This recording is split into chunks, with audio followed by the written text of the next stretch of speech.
करिए आनंद जी, स्वामी गीतानंद जी। राम आधार हैदर अली बन करके ढाल हो, कैदा निहाल हो, ऊंचा करा भाल हो, बचवन के अपने तू करा खुशहाल हो। बांका नवाल हो, गुरु भुल्लुर ग्वाल हो, दैदा यसीत बाला हमें रामपाल हो।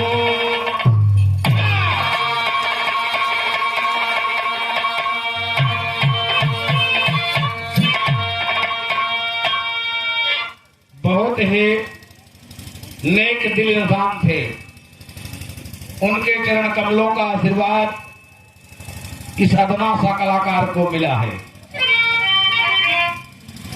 तो कहना बा कि बिरहा के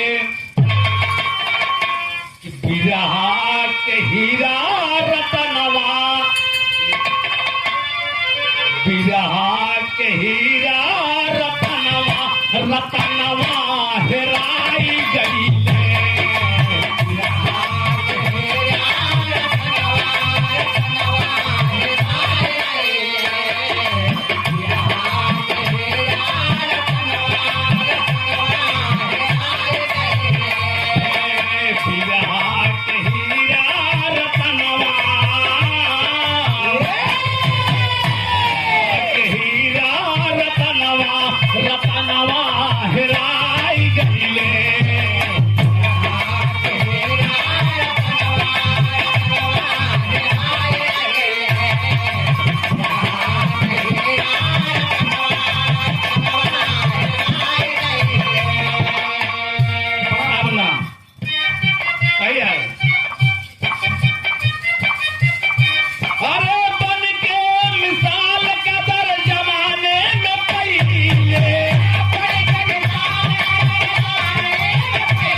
कहाँ गईल हीरा रतनवा, रतनवा हेराई गईले।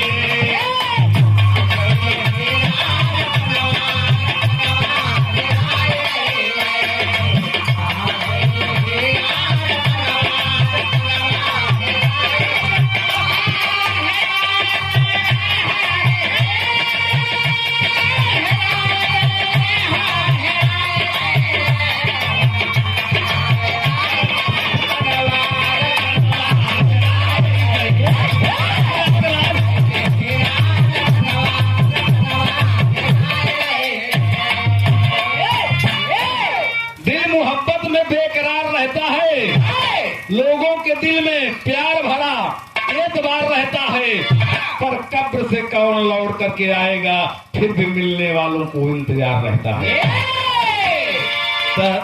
बिरहा के हीरा रतनवा, रतनवा पराई गईले।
भाई से भाई का मिलना निराला है। हम तीनों भाइयों के लिए एक लाइन है, भाई से भाई का।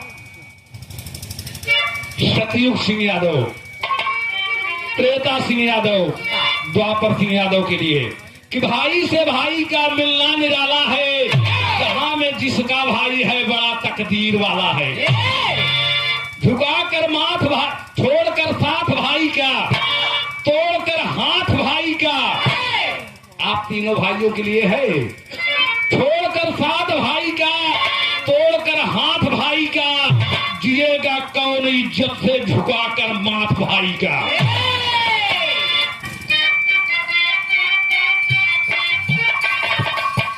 माता पिता गुरु के, स्वर्गीय दादा राजा रामपाल जी, सीटी न दे भैया।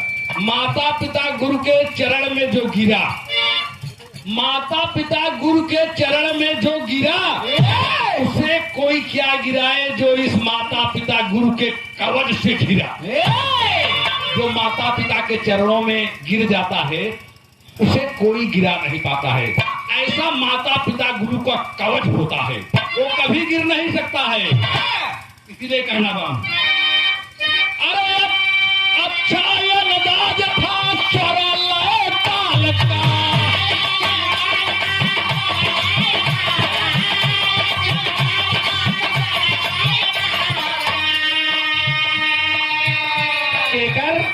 स्वर्गीय दादा रामपाल की क्या अच्छा स्वर, अरे अच्छा स्वर लाए तल, अच्छा अंदाज स्वर रहा लाए ताल का।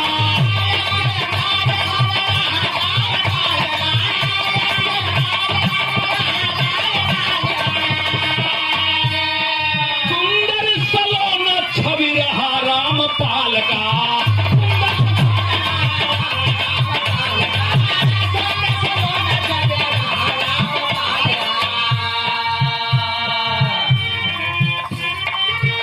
कहना है कि दई के गए हैं वरदनवा,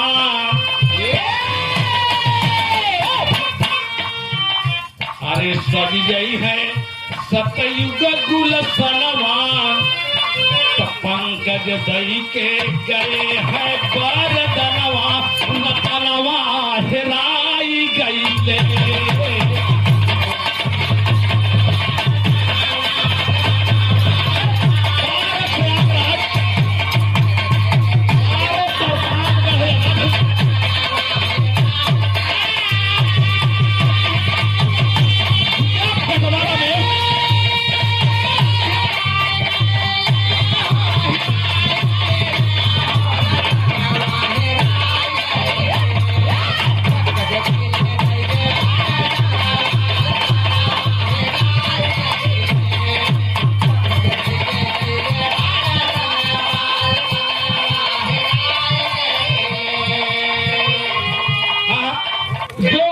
शिखर गए थे, जो ऊंचे शिखर गए थे वो फनकार और थे। आज के कलाकार दरे दरे त्रिभुवननाथ भाई भागत हैं। यह लाइन जगदीश बहादुर के लिए है। हमारे बात को बुरा नहीं मानेंगे आप लोग। यह बात जो स्वर्गीय बाबू राम कैलाश जी के साथ विद्या मास्टर बनते थे उनके लिए है, और तमाम शंभू मास्टर के लिए है, और राम बाबू गुप्ता जी के लिए है। जो ऊंचे शिखर गए थे वो फनकार और थे, बन खुशबू बिखर गए जो वो झनकार और थे। जो दिल में उतर गए, रामपाल बाबू दिल में उतर गए तो वो कलाकार और थे। बहुत बहुत सबके प्रणाम। महरूम जनाब हैदर अली के मुंह से सुना होगा, उन्होंने गाया था एक लाइन, मुझे याद है। गेहुआ के बाल लई रसगुल्ला, गेहुआ के बाल लई रसगुल्ला, बनवा दिया पूरी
मंदिर में रो रही है कि बिरहा जगत में इतनी बड़ी हानि हुई। ऐसे रतन को मैंने खो दिया जिसका नाम था श्री रामपाल यादव सरसर जी। उनके अंदर बहुत बड़ी खासियत थी मेरे दोस्तों। कभी काफी देख करके नहीं जाते थे और बिरहा के ऐसे वक्त थे कि जैसे बिरहा जगत का प्रोफेसर कोई बोलता हो, उस तरीके से उनकी बड़ी। तो मैंने इसीलिए लिखा कि वो बिरहा के शेर थे कि रोए न सरस्वती माई बिरहा के शेर गई लेकर। और जन्म कहाँ पर पाए, थोड़ा सा परिचय के लाइन में कहना था।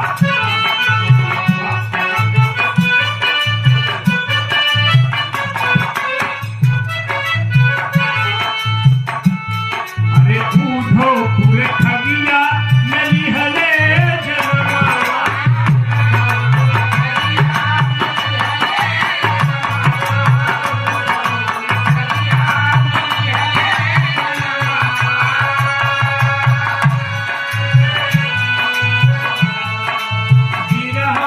जगतिया में पहले बड़ा नवाया।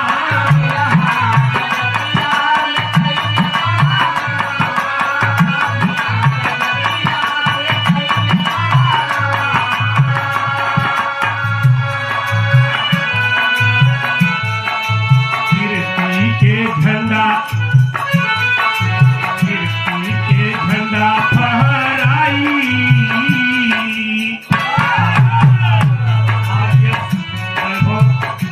कीर्ति का ध्वजा वो जब तक बिरहा जगत में रहे फहरा के गई, इसीलिए हम लोग याद कर रहे हैं। आज सारे कलाकार लोग गायक गायिका सभी उपस्थित हैं।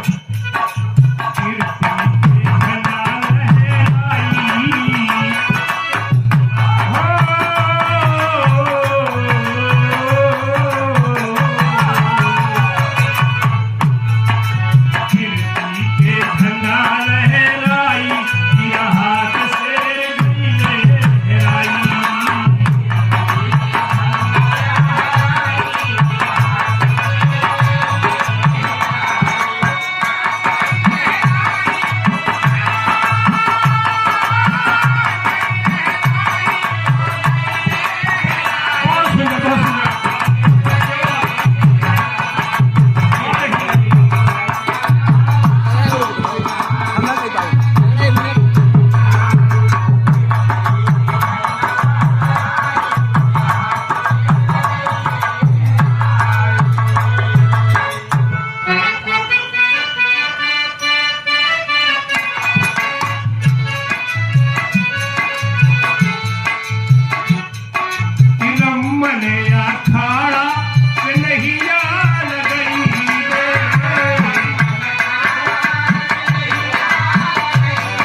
हीरालाल यादव के चेला कहैले।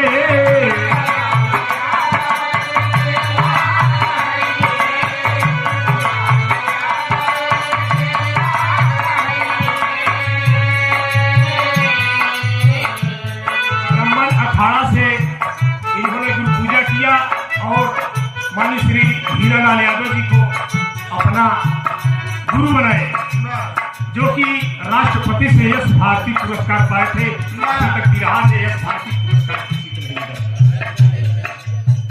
उनके शिष्य रहे और बिरहा जगत में बिरहा के हर कोने में जहां तक बिरहा दिखा की बात है वहां तक अपने नाम को उन्होंने रोशन किया।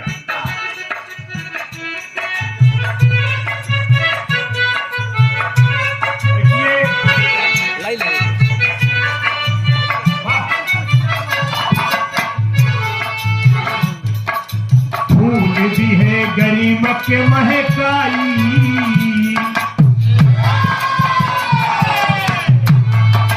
फूल भी है गरीब के महकाई, बिरहा के शेर गई ले है।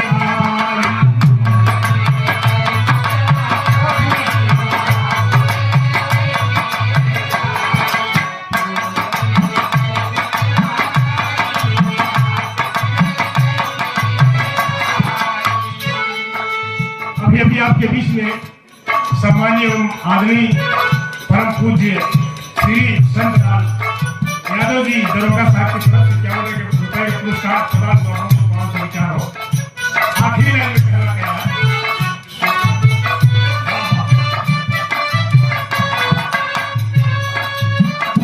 तीन पुत्र हुए भगवान की दया से। कौन कौन? सतयुग त्रेता द्वापरी ललनावा, सतयुग त्रेता।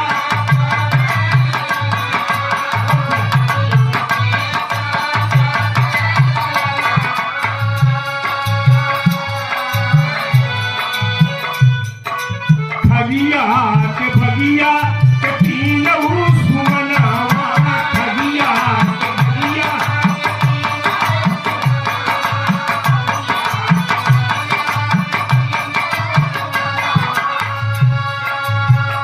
अब यदि आपके बीच में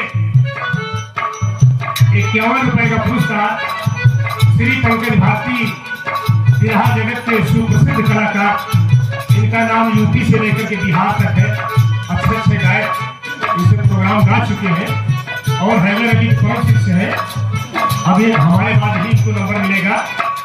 खगिया के बगिया के तीनऊ सुमनावा,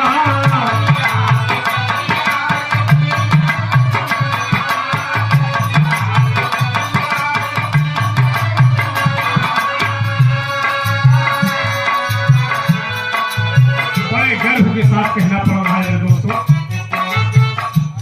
कि आज ली है सबके बुलाई। कृपा थी मां सरस्वती की और बिरहा सम्राट श्री ठाकर गुरु जी की कि आज उनके बच्चे इतनी बड़ी महफिल को अंजाम दिए और विनायक सबका सम्मान कर रहे हैं। 51 रुपए का पुरस्कार मोहन लाल ने दिया है, बहुत प्रणाम स्वीकार हो। कहना क्या है? आज ली है सबके बुलाई, बिरहा के शेर नीले लाई।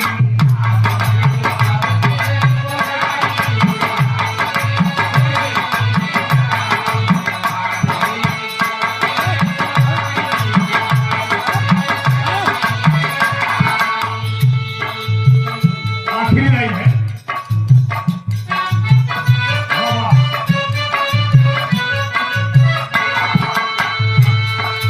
जंग बली भैया के बाटे तैयारी।